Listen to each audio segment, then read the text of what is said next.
Kesämenu, mikä ihana sana.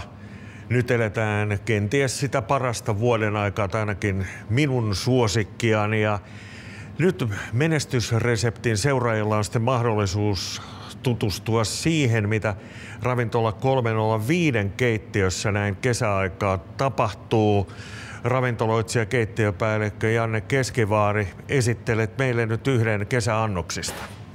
Kyllä, niin kuin sanoit, niin suosikkiaikaa ehdottomasti vuodesta ja taas niin kuin aurinkosäteet tulee, niin mieli kirkastuu ja sitten pääsee se menu vähän valloille ja luovemmaksi sitten tässä kevään myötä. Niin tänään vihreä parsa tietenkin, kevät raaka-aineet kuuluu ja sitten se on jännä, sieltä alkaa muutkin kotimaiset vihannekset, kasvikset pikkuhiljaa tulemaan, kotimaiset retiisiä ja myös muuta. Niin, toinen annos päästään näkemään taas tommonen vähän niinku perunaknokki muunnelma siitä, missä on karhunlaukkaa ja toista niinku lempiraaka-ainetta tähän kevääseen.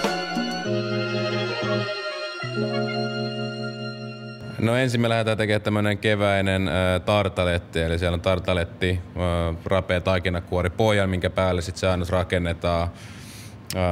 Ensin meillä on siellä vähän umamia tuomassa makuna, niin mustasta valkosipulista, fermentoidusta valkosipulista tehty kreemi. Sinne lisäillään myös kuivattua tomaattia, niin saadaan sinne sitä hapokkuutta. Sitten oikeastaan grillattua vihreät parsaa marinoituna siihen sen jälkeen päälle ja kotimaista retiisiä ja sitten tommonen iki-ihana herneen verso, ei ole parempaa voittanut. Aloitetaan ihan kreemin, mikä tehty fermentoidusta valkosipulista. Levitellään se pohjalle. Sitten meillä löytyy niitä kuivattuja tomaatteja. Kotimainen kirsikkatomaatti. Kuivattuna, loistava maku. Hapokkuutta ja sitten sitä umamisuutta tulee myös sit sieltä. Vihreät parsat, ne on grillattu nopeasti hiiligrillissä. Sitten marinoidaan ne. Sen meillä löytyy ruosipulista tehty öljyä ja suolaa ja etikkaa tietenkin pitää olla mukana. Sen jälkeen meillä on äskeinen maininnutkaan, mutta meillä on suolattua ja savustettua keltuaista, mikä ja kananmunan keltuainen graavattu ja sitten savustettiin se ja kuivattiin, niin siitä saa tommosen hienon makuelementin sinne myös mukaan.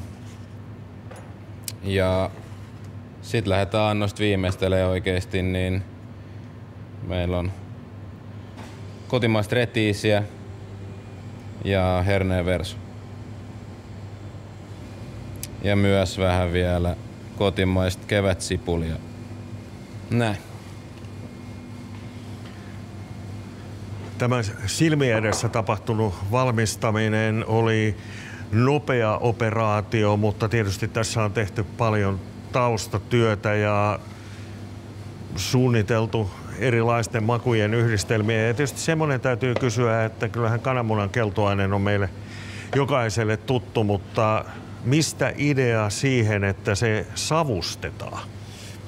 No siis savustamisella paljon tykätään täällä ylipäätään savustaa ja tykkää grillata raaka-aineita, niin sit siis savustamisella saadaan vielä siihen se syvempi makuolemusta. Tuo paljon suolaisuutta annokseen, mutta nyt siinä on se savu myös ja sitten parsaakin on grillattu, niin sitten ne kaksi savuelementtiä vähän myös tukee toisiaan siellä, niin tuo paljon syvyyttä ja korkeutta sinne makuun. Mikä muuten on tuon annoksen nimi? No tai ehkä alkuun itse sanoinkin, mutta ihan kevät tartaletti nimellä mennään. Myös kevät tulee ja raaka-aineet elää, niin sitten tääkin myös voi elää sen mukaan, että mitkä on parhaat sesongit ja herneitä kun tulee, niin sitten herneen verostakin voi muuttua ihan oikeisiin herneisiin pikkuhiljaa, niin sen avulla mennään. Eli elää tämän kesävuoden ajan mukaan.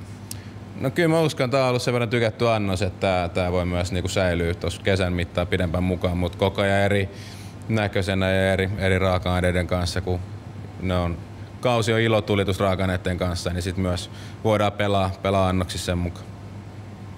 Ravintola 305 keittiöpäällikkö ravintoloitsija Janne Keskivaari, kiitos kun esittelit meille tämän annoksen.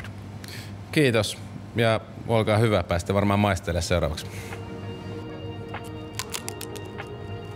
Tää on hyvä raikas ja täältä tulee näitä makuja esiin ja hyvä mielenkiintoinen annos ja se mikä tietysti on se iloinen asia, että tämä on kesäannos.